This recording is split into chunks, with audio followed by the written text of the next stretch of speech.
Bien-aimés dans le Seigneur, Shalom. Nous bénissons l'Éternel, notre Dieu, qui nous a choisis en ces lieux, à ces temps, pour me présenter au devant de vous, parler de sa part. C'est votre frère Buffalo Bifoulou, du ministère des Larmes Bleues. Avant de faire un pas, avant d'avancer dans notre exhortation, nous nous laissons entre les mains du Seigneur. Prions le Seigneur. Le Dieu merveilleux, le Dieu de tous les jours, le Dieu de la révélation, le Dieu de toute puissance, nous voici au devant de vous. Que cette parole soit une nourriture qui va nous purifier.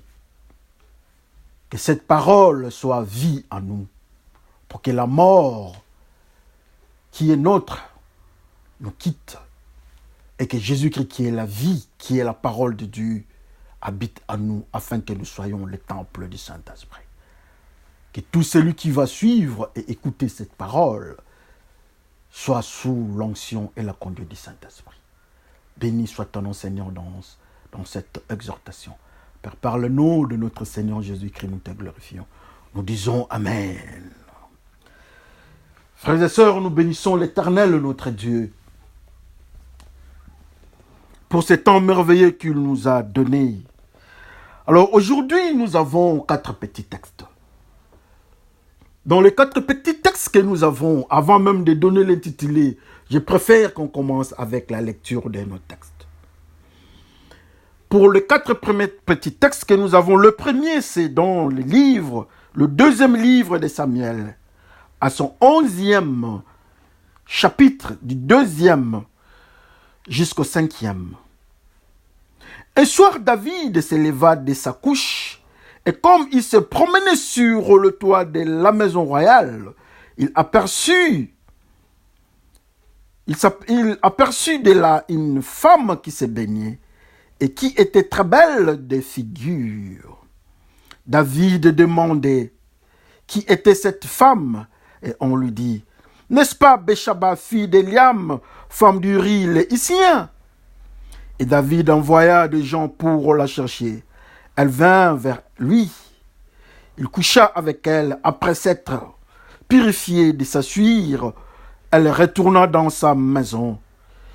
Cette femme devint enceinte et elle fit dire à David, je suis enceinte. Amen. Le deuxième texte que nous avons, c'est toujours dans Samuel. Deuxième livre de Samuel 11. Nous allons lire seulement un verset, le 24e verset. Les archers ont tiré du haut de la muraille sur tes serviteurs. Et plusieurs de ces serviteurs du roi ont été tués. Et ton serviteur Uri les Hittien est mort aussi. Nous passons à notre troisième lecture au texte. C'est toujours dans 2 Samuel 12, du 2e jusqu'au 3e verset. Les riches avaient des brebis et des bœufs en très grand nombre. Le pauvre n'avait rien du tout qu'une petite brebis qu'il avait achetée, et il la nourrissait. Et elle grandissait chez lui avec ses enfants. Elle mangeait de son pain, buvait de sa coupe, dormait sur son sein. Et il la regardait comme sa fille. Amen.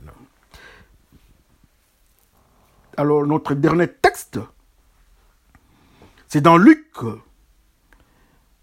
l'évangile de Luc, à son 15e chapitre, 4e verset. Quel homme d'entre vous, s'il a 100 brebis, qu'il en perde une, ne laisse les 99 autres dans le désert pour aller après celle qui est perdue jusqu'à ce qu'il la retrouve? Amen. Et ça, c'est notre Seigneur Jésus-Christ qui pose la question.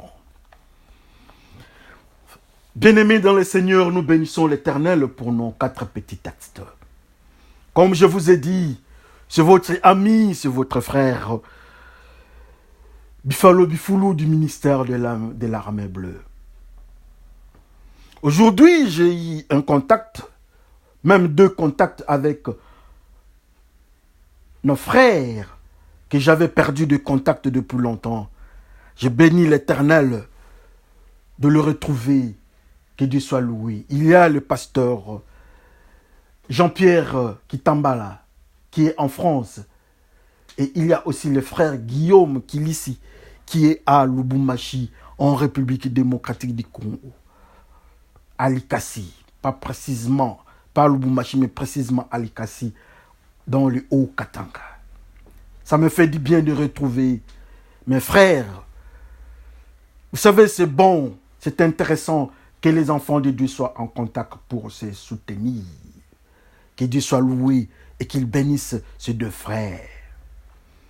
Comme je vous avais promis que quand nous allons terminer de faire la lecture, nous allons donner l'intitulé de notre exhortation de ce jour. Notre exhortation de ce jour est intitulée « L'infiltré et la kidnappée ». L'infiltré et la kidnappée, c'est notre exhortation de ce jour. Aujourd'hui, nous sommes le 8 octobre 2019. Pour les 4 petits textes que Dieu nous a fait grâce, c'est l'histoire de David, du roi David. Comme tout le monde connaît l'histoire. Il y a David, le roi. Il y a Béchaba, la juive. Et il y a Uri, les Hittites. Les Hittites, ce sont des peuples. C'est un peuple parmi lesquels Dieu, parmi le groupe de ceux qui devaient être exterminés pour que les enfants d'Israël prennent Canaan. Lui, il était là. Il est un de leurs. Mais intéressant, cet homme n'est pas mort. Et le voici, et le voilà, dans la maison des enfants d'Israël, avec une femme juive. L'homme de Dieu qui s'appelle David, l'homme selon le corps de Dieu, qui protégeait les brebis, qui a fait face à Goliath et Goliath est tombé, qui a fait face au roi selon le cœur de l'homme, ou bien selon le cœur de la démocratie, qui s'appelle Saoul, qui a fait face à lui, et Saoul était tombé avec ses enfants.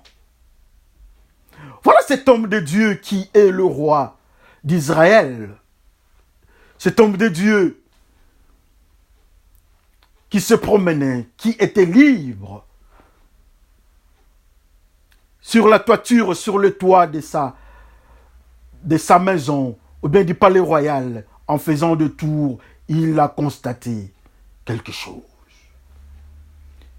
Il a vu une femme qui se baignait. Et il posa la question, mais qui est cette femme-là? On lui dira que non, c'est Béchaba, la femme des Uri, les Hittites, ou bien les Hissiens. Il a demandé qu'on appelle la femme. C'est ce qui était fait. On appelle la femme vient chez le roi. La femme des Uri, les Hittites, est restée avec le roi dans les intimités. Elle rentre à la maison. Quelque temps après, elle constata qu'elle était grosse. Alors le roi a commencé avec ses gesticulations. Comment effacer les traces? Il a essayé de négocier avec Uri. Il lui donne de l'alcool pour qu'il reste chez lui à la maison. Rentre chez lui à la maison. Uri a refusé à 2 reprises. Il était catégorique. Il a refusé. Il est resté à sa position. Il a rejeté les ordres du roi d'Israël. Très intéressant. Et voilà encore Dieu envoya un homme. Avant même d'arriver à ce niveau-là, le roi a usé d'une stratégie pour que cet homme meure. Il a fait un message que Iri lui-même devait donner à son commandant.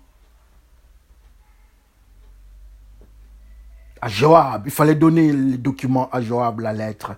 Et ce qui était fait, il est parti donner. Malheureusement, dans ces documents-là, dans cette lettre-là, à caractère secret, il était condamné. Et il est mort. On l'a sacrifié. Dieu n'a pas aimé l'acte, le comportement de David, l'homme selon les cœurs de Dieu. Et voilà, Nathan, le prophète, est envoyé. Il vient chez le roi et lui dit, il lui parle en parabole d'un homme qui avait beaucoup de brebis, un riche qui avait beaucoup de brebis, et un pauvre qui n'avait qu'un, qui n'avait qu'une seule brebis chez lui. Mais quand il y a eu fête chez les riches, malheureusement, les riches est parti prendre la brebis qui était chez le pauvre. Et quand le roi s'est mis en colère, l'homme de Dieu, le prophète, Nathan, lui dira que c'était bien toi. Tu as pris la femme d'autrui, Béchaba. Et ainsi dit l'Éternel, l'enfant que vous aurez avec Béchaba va mourir. Et ce qui était fait. Uri est mort. L'enfant de Béchaba et David, l'enfant aussi, est mort. Mais après, la Bible nous dit qu'ils ont continué. Il a récupéré Béchaba. Ils ont eu l'enfant. Comme vous les connaissez, cet enfant-là, c'est Salomon, qui a pris le trône, qui a succédé à son père, et il est devenu le roi d'Israël. Le roi plein de sagesse. C'est ce que nous sommes en train de lire. C'est ce que nous avons lu. C'est ce que nous avons compris. D'une manière littérale, quand Dieu nous parle, quand nous lisons la Bible, en fait, c'est comme un journal. Ce sont des papiers. Une série de papiers, des pages, nous pouvons lire. Mais la Bible nous dit, je m'excuse, que le Saint-Esprit viendra nous enseigner toutes choses. Ces paroles de Dieu, la parole de Dieu qui est la Bible, est une parole inspirée du Saint-Esprit. Il n'y a que le Saint-Esprit qui viendra nous enseigner. Que Dieu nous aide par la capacité du Saint-Esprit de comprendre quel est le message prophétique que Dieu est en train de nous donner, l'infiltrer et la kidnapper. Ça nous fait du bien de voir que Jésus-Christ, qui est notre maître, qui est le roi, il dit, quelle serait la joie de quelqu'un parmi vous qui a beaucoup de bêtes? Un riche qui a beaucoup de bêtes, qui a des brebis, pas n'importe quelle bête, mais des brebis. Mais malheureusement, il perd une brebis. Il va laisser le troupeau, la majorité, pour aller chercher la perdue. Et quand il va trouver la perdue, dont la brebis perdue, la personne sera dans la joie, même avec une fête qui va s'en suivre, pour manifester la joie de retrouver la brebis. Mais entrons d'abord dans le couloir de la prophétie. Qu'est-ce que Dieu nous enseigne? Il s'agit de quoi en fait? David est l'homme selon le cœur de Dieu.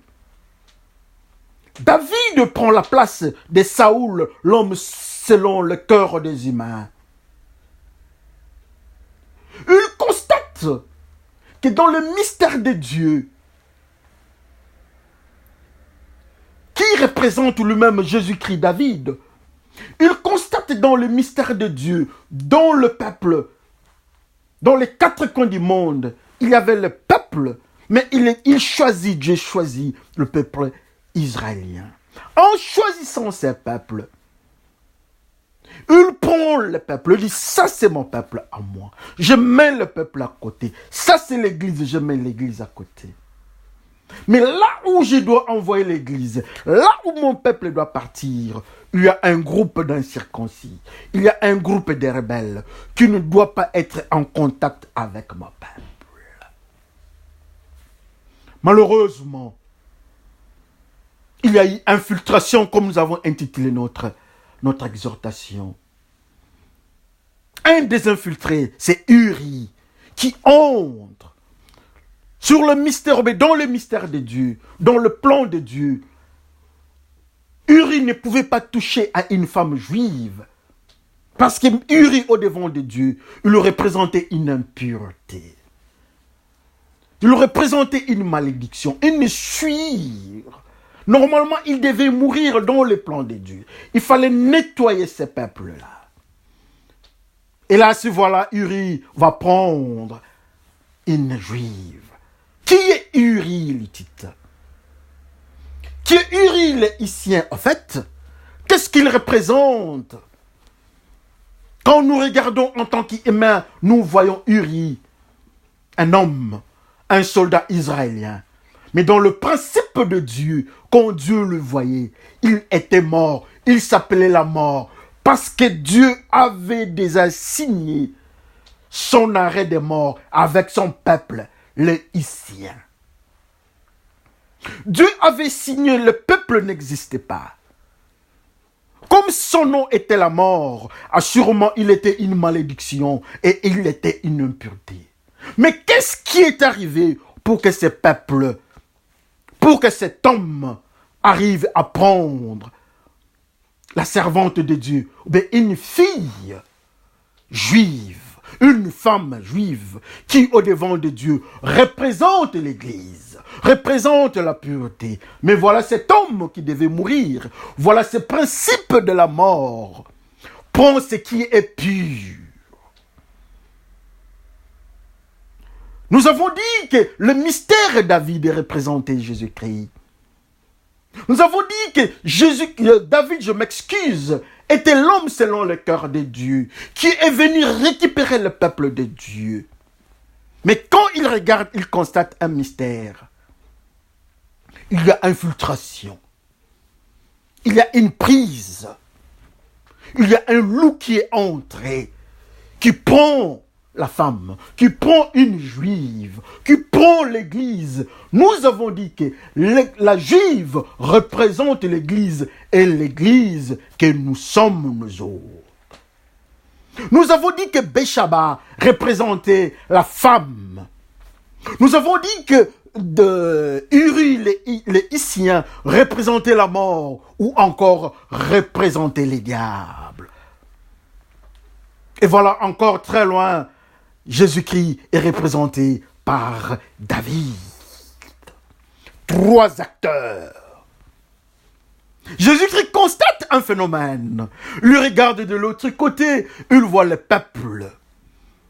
Il voit un peuple. Il voit l'église qui devait être pure, qui devait être sous son contrôle, qui devait être sa femme, qui devait être mise à part. Et voilà cette église-là est sous le contrôle de la mort, est sous le contrôle du diable. Et ce diable, son nom, c'est Uri. Et cette église, son nom, c'est Béchaba. Et Jésus-Christ constate qu'il faut approcher cette église. Il faut récupérer cette brebis qui est tombée, qui est récupérée, qui est entre les griffes de l'ennemi. Et la Bible nous dit que cette femme, cette église, était impure. Cette femme était impure. Mais pourquoi cette femme était impure? Pour la simple raison que tout celui qui est dans la sainteté, quand il quitte Jésus-Christ, il devient la femme de la mort. Il devient tout celui qui est pur, qui part chez les diables, qui devient la femme du diable, automatiquement, il devient aussi impur. Et voilà notre sœur qui représente l'église chrétienne d'aujourd'hui. La sœur est devenue impure. La sœur est devenue impure, mais dans l'environnement de Dieu. Quand on la regarde, on dit, ça c'est la fille de Dieu. Quand tout le monde pouvait la voir, on dit, ça c'est l'église de Dieu. Mais quand on tourne au devant de Dieu, on constate que son mari s'appelle un Hittite. Son mari s'appelle le diable. Son mari s'appelle la mort. Et Jésus qui a constaté qui pouvait accepter. Dieu ne pouvait jamais accepter de voir ses peuples, de voir Béchaba devenir la femme de cet homme Uri. Parce que pour Dieu, l'homme n'existait pas. Dieu ne peut jamais accepter de nous voir, nous qui sommes le peuple de Dieu, devenir la femme du diable, être sous la suire du diable. Et Dieu a envoyé son fils unique, qui est Jésus-Christ. Voilà la femme de Uri, voilà la sœur Béchaba, voilà l'église est impure au devant de Dieu. Alléluia. Oh, l'infiltré et la paix. Le roi prend position. Il dit, appelez-moi cette femme-là qui est impure. Pose la question, qui est cette femme-là? On dit que non, c'est la femme de Uri. C'est la femme du diable. C'est la femme qui a accepté l'impur. C'est la femme qui a bafoué la parole de Dieu. Elle est partie de l'autre côté, chercher un mari qui n'est pas Jésus-Christ. Dis, ramène-moi, appelle-moi cette femme-là. Et cette femme-là, son nom, c'est toi, ma sœur. Son nom, c'est toi, mon frère. Car nous sommes la femme et Jésus-Christ qui est l'Église. Mais malheureusement, le mari que nous avons n'est pas Jésus-Christ. Notre mari, c'est Uri, les Hissiens. Uri, les Hittites, qui représente, qui est à l'image du diable dans la maison de Dieu, qui a une marque de la mort. Oh, le peuple de Dieu est tombé dans la désobéissance. Comme conséquence, le peuple est devenu impur. Béchaba est impur.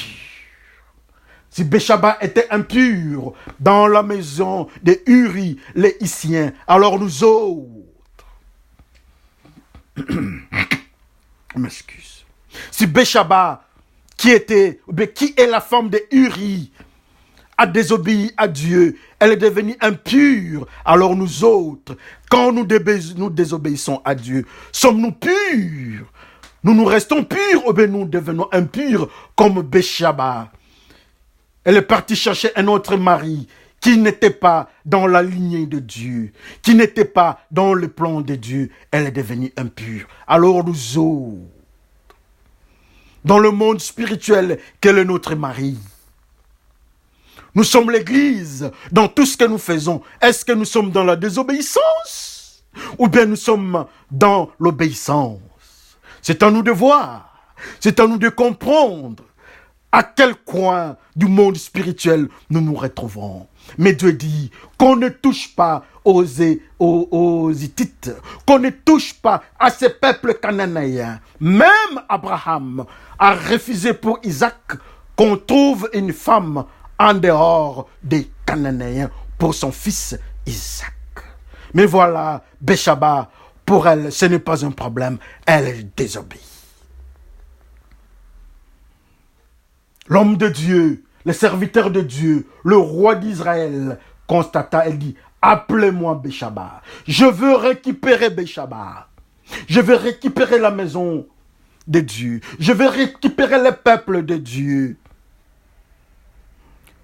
Béchaba est resté avec le serviteur de Dieu, avec David. Mais la Bible nous dit un élément, nous donne un élément important. La Bible nous dit que Béchaba est rentré dans sa maison. Dans cette maison de Uri, les Hittites. Elle est rentrée là-bas malheureuse. Elle est malheureuse pour la simple raison qu'elle est restée dans une maison d'impureté. Et elle a continué d'être impure. Elle fait un message. Elle constate qu'elle était grosse. Le roi prend la position et dit oui.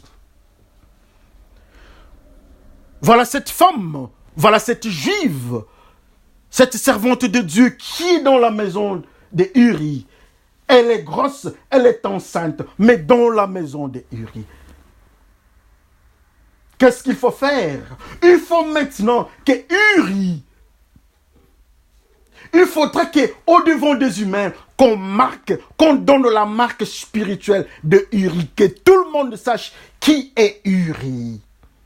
Comme je vous avais dit, que Dieu avait décidé à ce que Uri et son peuple, les Hittites, qu'ils meurent comme les Cananéens et les autres peuples. Ils devaient mourir. Alors le peuple de Dieu avait désobéi. Malheureusement, le peuple de Dieu avait désobéi. Mais voilà, le roi prend la décision. Uri doit avoir sa marque. Quelle était la marque de Uri, les Hittites? La marque de Uri, les Hittites, était la mort. Sa marque était la mort parce que Dieu avait décidé. Il avait infiltré le peuple de Dieu. C'est pour cela vous comprendrez pourquoi nous avons intitulé notre exhortation l'infiltré et la culnapé. L'infiltré c'est Uri, la culnapé c'est Béchaba. Uri infiltre qui devait mourir, il fuit la mort, mais toujours avec sa marque pour infiltrer le peuple de Dieu.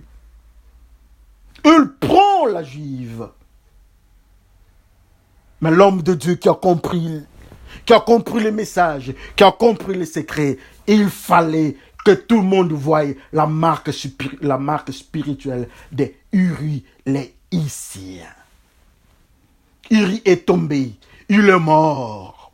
Tout le monde est informé que Uri est mort. Uri s'appelle la mort. Tout le monde savait que Uri avait une identité. On dit Uri, mais on ajoutait Hittite, les Hittites, les Hissiens. Pour la simple raison que les codes, les Hissiens là, représentaient la marque de la mort. Dieu avait condamné. Il devait mourir. Pour la simple raison que c'était un peuple idolâtre, un peuple pécheur. Et voilà, Uri est tombé à la guerre. Uri est mort. Mais pourquoi l'enfant, quand l'homme de Dieu est venu, le prophète est venu, l'enfant aussi, Dieu prend la décision que cet enfant devait mourir. Pour la simple raison que la femme, Béchaba, la femme de Uri, était au même moment la femme de David le roi et la femme de Uri. Elle avait double identité. C'était une femme adultère. Comme une femme adultère, comme c'est un péché, alors l'enfant spirituel qui sort de l'adultère, cet enfant ne peut pas être vif. Le produit de l'adultère, ça s'appelle la mort. Et voilà cet enfant qui est sorti de David avec la femme de Uri, Béchaba.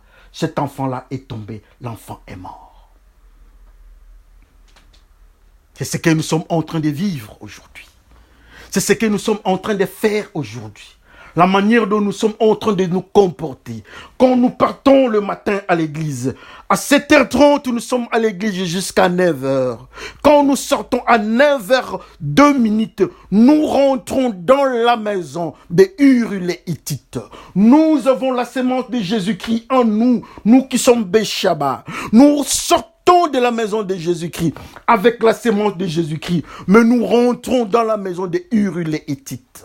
Comme conséquence, l'enfant qui est dans notre ventre, qui est l'enfant de Jésus-Christ, qui vit dans le monde des impuretés, dans la maison des Uri-Hittites, cet enfant-là, c'est un enfant d'adultère. L'enfant-là, ça s'appelle la mort. Dans la manière dont nous nous comportons dans l'église, nous avons une identité double. Nous sommes ni chaud ni froid. Quand on nous regarde, on voit d'un côté Madame David, on voit d'un côté la juive, on voit d'un côté la pureté. Mais quand on tourne de l'autre côté aussi, on constate le mystère hittite. Nous constatons les Hissiens. Nous constatons ce que Dieu a refusé. Nous constatons l'idolâtrie, mais à la même personne. Et cette personne-là, ça s'appelle toi, ma sœur. Cette personne-là, ça s'appelle moi-même. Nous vivons dans le péché. Nous sommes ni chaud, ni froid. Nous sommes ni Uri, nous sommes ni David. Nous sommes monstrueux. La Bible nous dit, quand nous sommes ni chaud, ni froid, Dieu nous vomit. La vie nous vomit. Quand la vie nous vomit, automatiquement c'est la mort qui nous prend. Et voilà l'enfant qui sortira de Béchaba. L'enfant est mort. Dans tout ce que nous faisons, dans nos chansons, dans nos manières de nous comporter, dans nos manières de nous habiller, dans nos manières de collaborer. Aujourd'hui le matin ou bien le soir, on voit, nous présentons la face de David. On nous appelle Madame David. Mais de l'autre côté, quand on tourne, on constate que nous sommes la femme de Uri, les Hittites. Quand on nous regarde dans nos prières, nous parlons en langue. Bravo, ça c'est la parole que Jésus-Christ nous a laissée.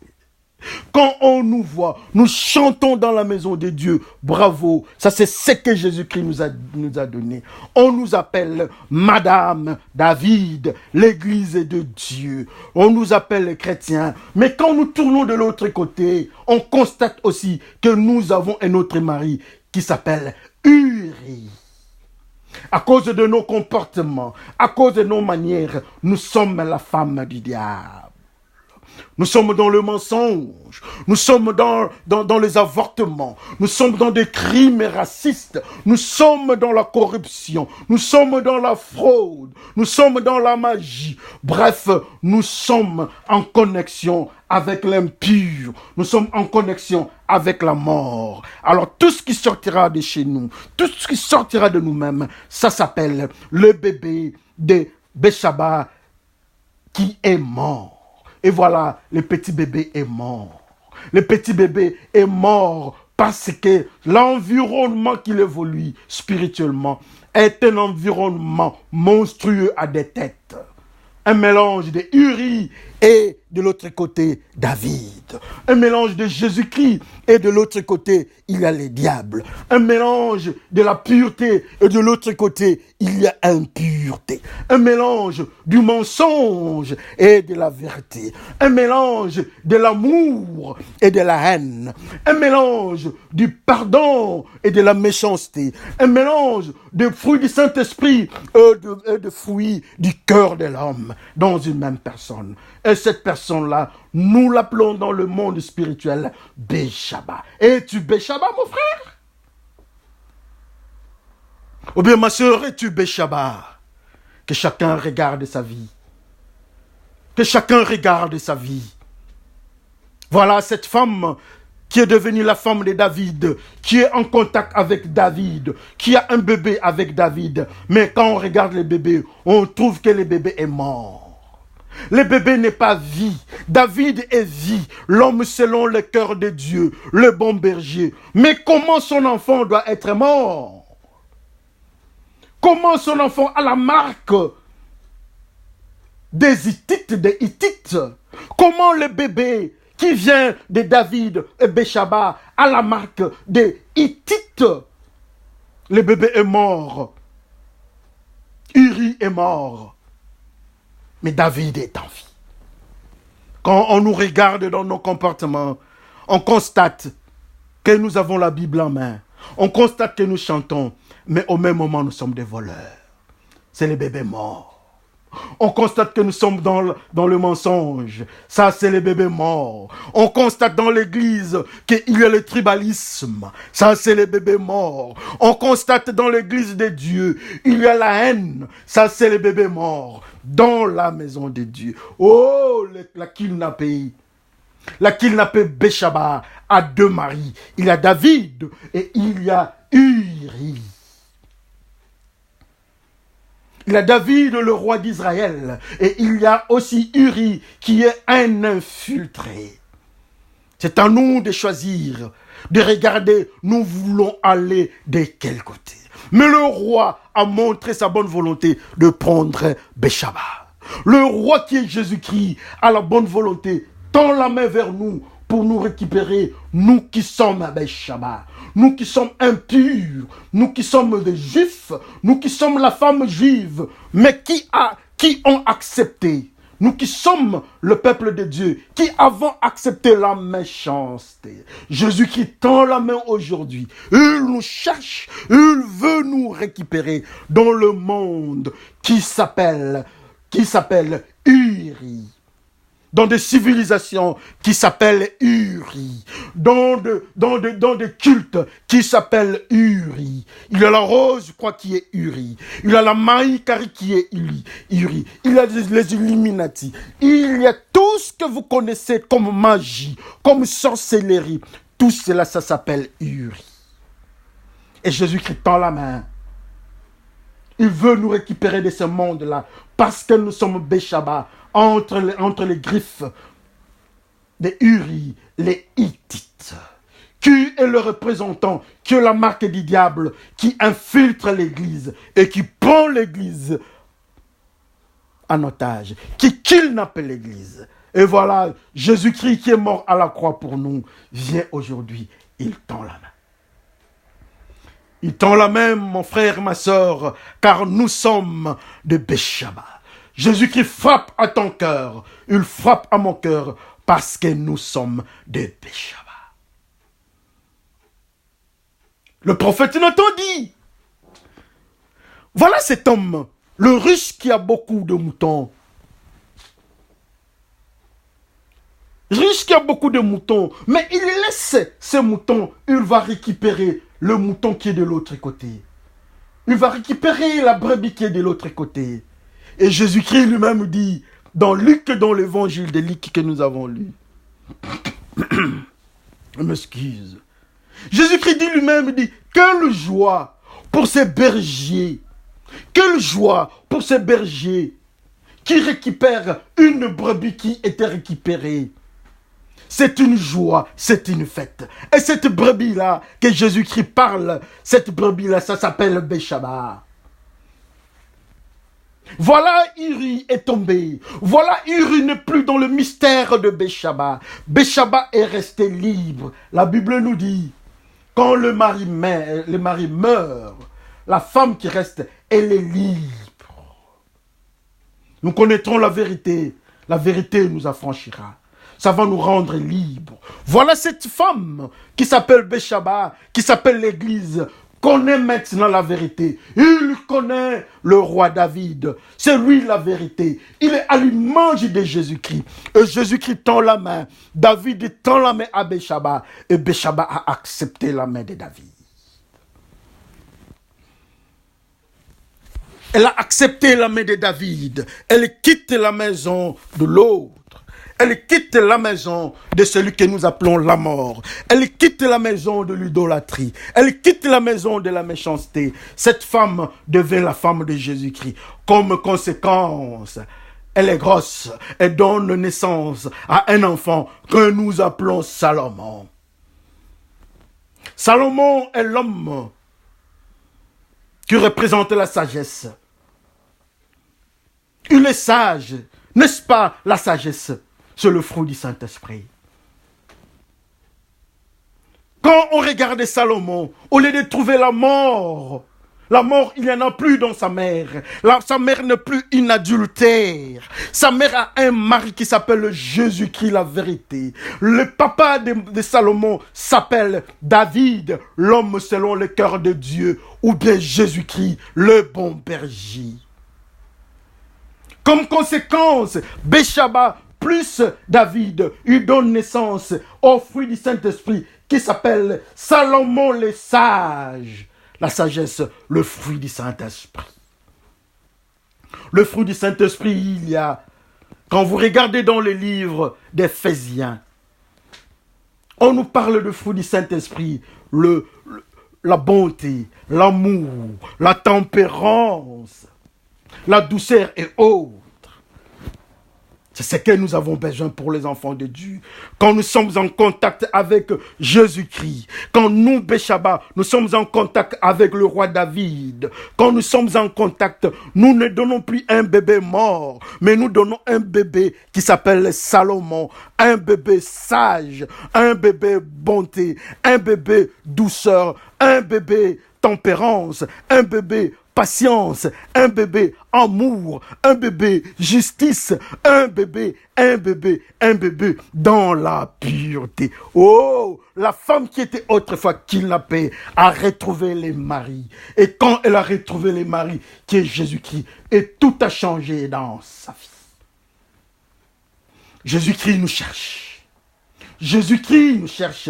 Nous qui étions autrefois kidnappés par Uri le diable. Nous, autrefois, nous étions enfants de la mort. Nous, autrefois, qui étions appelés, je m'excuse, enfants de la méchanceté, une église de la méchanceté.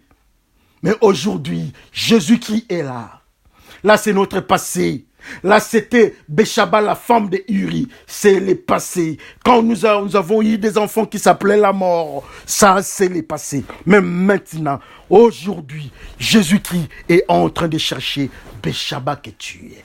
Tu t'appelles Béchaba. C'est à toi de choisir. Tu continues avec Uri, ou bien tu continues d'être la femme de David. David, c'est Jésus-Christ. Il tend la main, mon frère. Il tend la main, ma soeur. Il tend la main à l'église pour que nous ayons des enfants, que nous ayons des comportements, que nous ayons des produits qu'on appelle Salomon ou le fruit du Saint-Esprit. Jésus-Christ est venu, sa mission, pour chercher le brebis perdu d'Israël. Et ce brebis perdu-là, ça s'appelle Béchaba. Ce brebis perdu, ça s'appelle l'église. Ce brebis perdu, ça s'appelle toi, mon frère et ma soeur. Ce brebis perdu, c'est mon frère, c'est mon père, c'est ma mère, c'est ma soeur. C'est l'église qui est dans le péché. Jésus-Christ frappe à la porte. Il veut récupérer l'église entre les griffes de Uri, le méchant, l'infiltré, pour que nous tous, que nous ayons un enfant qui s'appelle le fruit du Saint-Esprit. Pour que quand nous sommes en contact avec Jésus-Christ, on ne va plus donner des bébés morts, mais on va donner le fruit digne de la repentance. Quand nous viendrons au devant de Jésus-Christ avec notre produit, nous présentons au devant de Dieu comme sacrifice, il va accepter. Il va accepter parce que nous sommes des sacrificateurs. Dans l'ordre de Melchisédek. Quand nous venons, nous qui sommes des mamans Béchaba, nous qui sommes l'église Béchaba, quand nous venons au devant de Jésus-Christ avec les sacrifices, Dieu va accepter et ça sera un sacrifice de bonne odeur. Mais quand nous venons avec la maman Béchaba de Uri, au devant de Dieu avec ces sacrifices-là, ça s'appelle la mort. Dieu va refuser notre sacrifice comme il a refusé les sacrifices des Caïens. C'est à nous de choisir. Quand nous continuons avec Béchaba, nous continuons avec Uri, nous aurons les sacrifices des Caïens, Dieu va refuser. Mais quand nous acceptons de l'autre côté David, nous aurons le bébé Salomon, Dieu va accepter comme il a accepté le sacrifice d'Abel. C'est à nous de choisir. Que le Seigneur bénisse son peuple. Souvenez-vous, au devant de nous, Jésus-Christ tend la main. Il veut récupérer l'église. Il veut récupérer l'église entre les mains de l'infiltré. L'infiltré Uri. Il veut récupérer dans nos civilisations.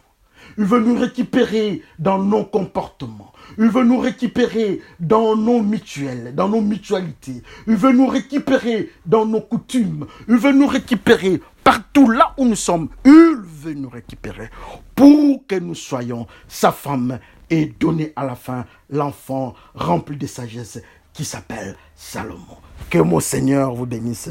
À bientôt. Laissons-nous entre les mains du Seigneur. Prions. Oui, Seigneur, Dieu de gloire, nous nous bénissons. Nous te bénissons. Nous bénissons ton peuple, car nous sommes des pécheurs et nous sommes Nous sommes Béchaba à côté des Uri. Uri qui a refusé les ordres du roi, qui a désobéi. C'est le diable lui-même dans la maison de Dieu, qui fait l'inverse de ce que Jésus-Christ nous dit. Et nous sommes tombés dans ce piège-là. Nous sommes devenus la femme de Uri. Nous sommes devenus Béchaba. Et ce que nous donnons comme enfants, ce que nous donnons comme comportement, nos produits, ce sont des produits impurs ou la mort. Ce sont des produits que tu as rejetés comme le produit des Caïens. Mais nous venons, nous disons merci à Jésus-Christ parce qu'il a tendu la main à son peuple. Merci Seigneur. Et aujourd'hui, nous devons, par la grâce de Dieu, par la grâce de la croix, nous aurons le fruit digne de la repentance et nous aurons un enfant. Nous aurons un comportement qui va s'appeler au-devant de toi. Salomon, digne des serviteurs de Dieu. Un comportement digne de tes enfants. Béni soit ton nom. Et quand nous viendrons au-devant de toi, tu vas accepter notre comportement comme tu as accepté les sacrifices d'Abel. Laisse que ton nom, Père, soit élevé. Au nom de Jésus-Christ, Père, nous te bénissons. Nous disons Amen. Merci frères et sœurs et à la prochaine.